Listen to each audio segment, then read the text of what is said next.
3rd of April, 2026. At the choke point of the Strait of Hormuz, modern naval history is facing its darkest chapter, as a $13 billion superfleet realizes it is no longer the predator, but the trapped prey. You are looking at a cruel paradox. The most powerful ship on the planet is pushed where it is weakest. In this narrow 39 kilometers wide waterway, all long-range advantages are meaningless. As space contracts, death can come from any cave along the Iranian coast.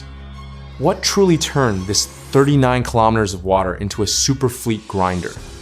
Why could humanity's most sophisticated Aegis system be subdued by weapons costing less than a single F-18 tire?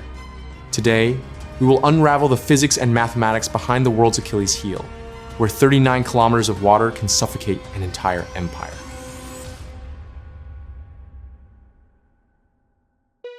To understand why the Strait of Hormuz is so formidable, one must first understand its economic weight. It's not just a body of water. It's the sole conduit connecting the planet's largest oil reserves to the outside world. A blockage here could cripple the global supply chain in hours. But for a carrier commander, the significance of those 39 kilometers is far more dire. Look at the physical numbers. 39 kilometers. In naval terms, this is an extremely short distance. The range of conventional artillery is already 30 kilometers. And modern anti-ship missiles, they can reach 10 times that distance. This means that as soon as a US aircraft carrier enters the strait, it's no longer in a state of patrol. It has officially entered a corridor where every square meter of water is already mapped out by the enemy. In the open ocean, aircraft carriers are a hard-to-find phantom thanks to their stealth capabilities and radar range. But at Hormuz, their course is fixed and unchangeable. Iran's coastal limestone terrain acts as natural fortresses, shielding mobile launch platforms from satellite sight. Here, America's long-range advantage is completely stripped away. You can't escape when the enemy is only a binocular sight away. Hormuz allows no room for error. Here, the concept of a safe zone simply doesn't exist. Every superfleet that passes through this funnel understands a harsh truth. They are in the line of fire from the moment they hit the water. The question isn't whether they'll be attacked, but whether their systems can withstand the pressure of thousands of guns pointed directly at them. Before discussing failure, consider the sheer power. A US carrier strike group is not simply a group of warships. It's a military entity with more firepower than most nations on the planet.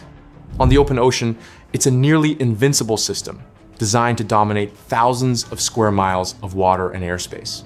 At the heart of this system is Aegis, a 360-degree scanning phase array radar network capable of tracking and locking onto hundreds of targets, from satellites and ballistic missiles to low-altitude flying objects.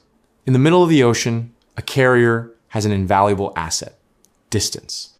It has ample time to identify, classify, and destroy any threat before it even catches a glimpse of the fleet on the horizon. In a blue water environment, the carrier is the ultimate predator. It can travel over 700 nautical miles a day, making its search an almost impossible task.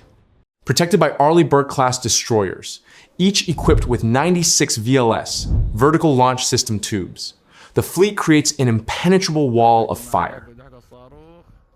This is the pinnacle of modern military architecture, a system built for long-range destruction. But there's a truth that engineers at Lockheed Martin and Raytheon rarely mention. The entire Aegis system, the million-dollar SM-6 missiles, and the stealth fighters, all are optimized for the vastness of the ocean. When distances of thousands of miles are reduced to just a few tens of kilometers, when reaction times shrink from minutes to seconds, this seemingly impenetrable fortress begins to show fatal cracks.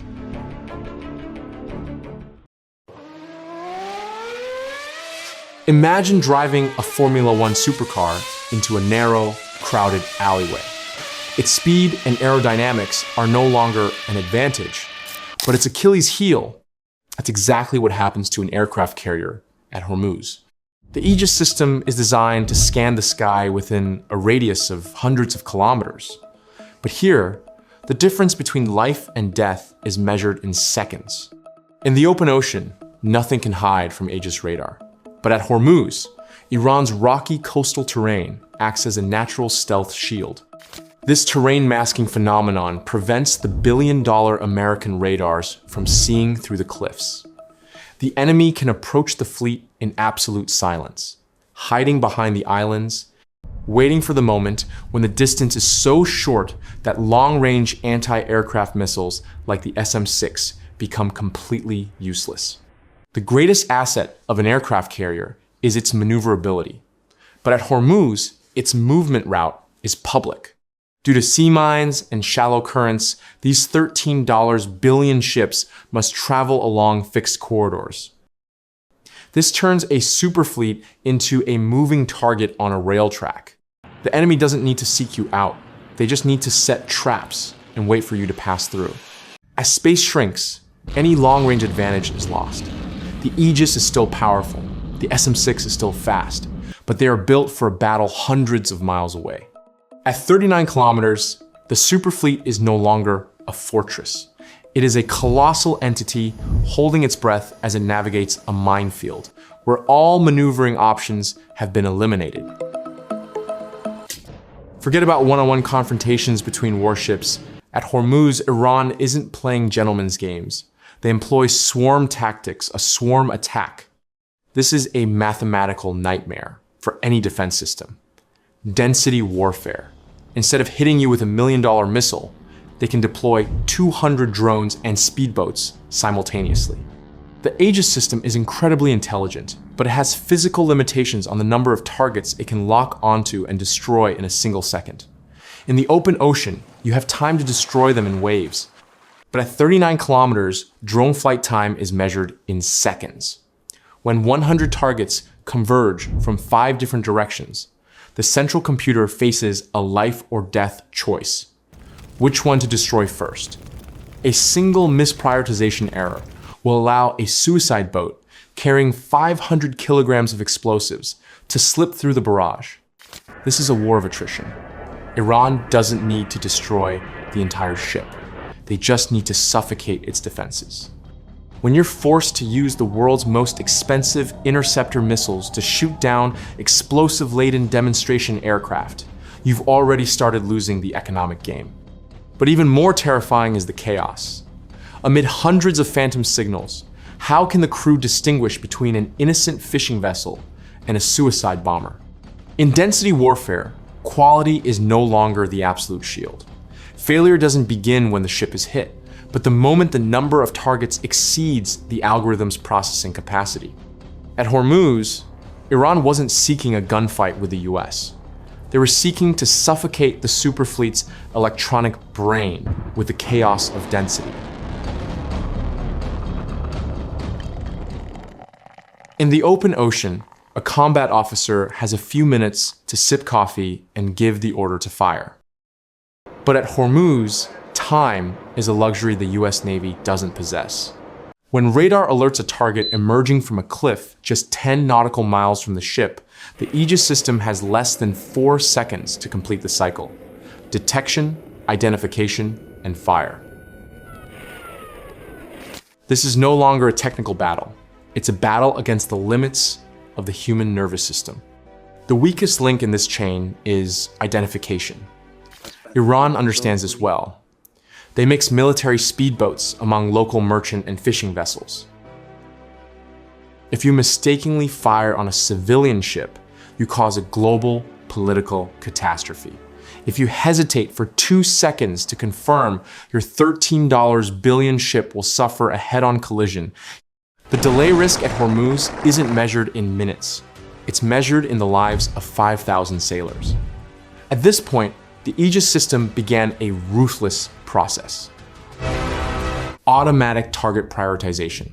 The computer would ignore threats it deemed non-dangerous to focus on what was hurtling toward the ship. But in a mixed battle, the least dangerous target often turns out to be the fatal blow. The collapse wasn't due to a lack of weapons. The VLS ammunition was still full, but because the humans in the system no longer had enough time to process the massive amount of data flooding their brains. The biggest mistake of military leadership was believing that technology could completely replace human intelligence. At Hormuz, the pressure turned even the most perfect algorithms into blind machines in the face of chaos. When the electronic fortress was overloaded, the last line of defense no longer lay with computers, but with close-range artillery, where, if you had to use them, it was already too late. In naval mathematics, there's a sound no sailor wants to hear: the screeching of the phalanx CIWS. When this close-in weapon system automatically activates, it means the legendary Aegis defenses have been breached. The SM-6 missile has missed. The RIM 162 ESSM has reached its limit. Now, the distance between life and death is no longer measured in nautical miles, but in meters. CIWS is a completely autonomous system. At this range, humans are too slow to make decisions. The phalanx's computer scans, locks onto, and fires itself. It creates a steel wall of depleted uranium or tungsten projectiles to crush the target in midair. But here's the harsh reality. Even if the CIWS shoots down a suicide drone or an anti-ship missile at 500 meters, the immense kinetic energy and the resulting debris will still rain down on the ship's deck like a deadly shrapnel shower. At Hormuz, when the enemy uses swarm tactics, CIWS can destroy the first, second, but by the 10th target, it will reach the physical limits of its reloading capacity, and the gun barrel will overheat.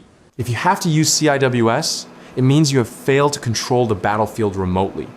This is not an attack. It's a last-ditch effort to avoid being submerged to the bottom of the sea. There's a famous saying in naval circles: when the gun spins, it's too late. In this 39 kilometers corridor, the phalanx isn't a symbol of power, it's a symbol of deadlock. When death is only a few hundred meters away, your $13 billion technology shrinks to the size of a single .20 caliber bullet. We often get caught up in talking about the chips that process billions of calculations, forgetting that the most advanced systems on an aircraft carrier are still operated by flesh and blood human beings. At Hormuz, the enemy isn't just missiles, it's exhaustion. Imagine the pressure on a radar officer staring at a screen for 12 hours straight, where every tiny speck of light could be a harmless fishing boat or a suicide bomber. A split-second mistake doesn't just destroy one ship. It wipes out 5,000 lives. In military psychology, this phenomenon is called cognitive overload. When the amount of information overwhelming the brain's processing capacity, people tend to freeze or make decisions based on instinct rather than procedure. In the narrow 39-kilometer strait, the tension is at its peak. Every time an Iranian speedboat approaches, the air raid siren sounds 10 times, 100 times, then 1,000 times. Months of heightened vigilance will turn into numbness or panic. The system doesn't collapse because of a software error, but because of trembling hands on the control panel. The fire on the Ford on March 12th wasn't just a technical malfunction, it was a symptom. When people are exhausted, even the most basic safety procedures are ignored. A lint in the laundry room catching fire wasn't due to bad luck, but because the system had lost its self-control. When the will of 5,000 people is broken by waiting and an invisible fear, even a $13 billion fortress becomes nothing more than a lifeless shell drifting in turbulent waters.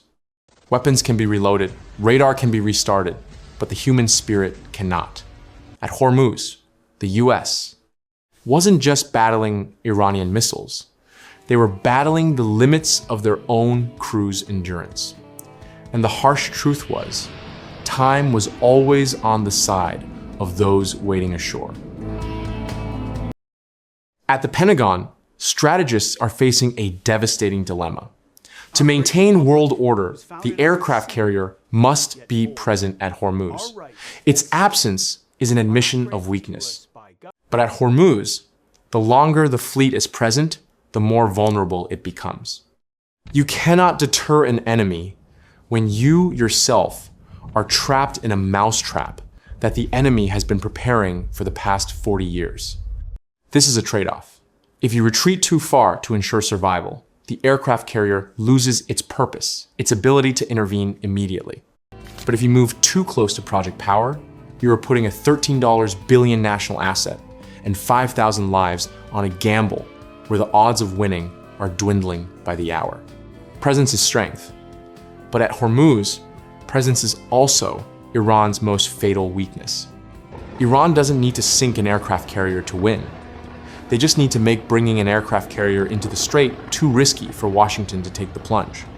When America's symbol of power is sidelined for fear of a laundry room fire or a swarm of cheap drones, the deterrence collapses before the guns even fire.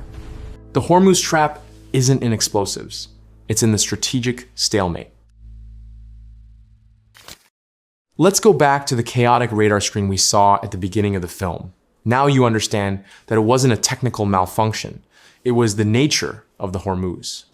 A $13 billion supercarrier doesn't fail because it's weak. It fails because it was thrown into a system it was never designed to belong to. The open ocean is its stage, but the 39 kilometers of water here is a physical cage. The lesson from the Strait of Hormuz is costly. In modern warfare, sophistication doesn't always equate to survivability. When technology reaches the limits of physics and mathematics, it's simplicity, resilience, and terrain knowledge that keep the fleet from being suffocated. The US realized that to protect peace at this choke point, they didn't need a giant gasping for breath from overload, but a defense system smarter and more flexible than ever before. War isn't always about the strongest, but about the one who understands the battlefield best. Hormuz will still be there. 39 kilometers of water will still be the world's Achilles heel. But how we decipher the power dynamics here has changed forever. I am Navy Codex. Thank you for joining me in this strategic exploration. And you? Do you believe in the power of absolute technology or the adaptability of asymmetrical tactics? Leave your thoughts below. Goodbye, and see you again.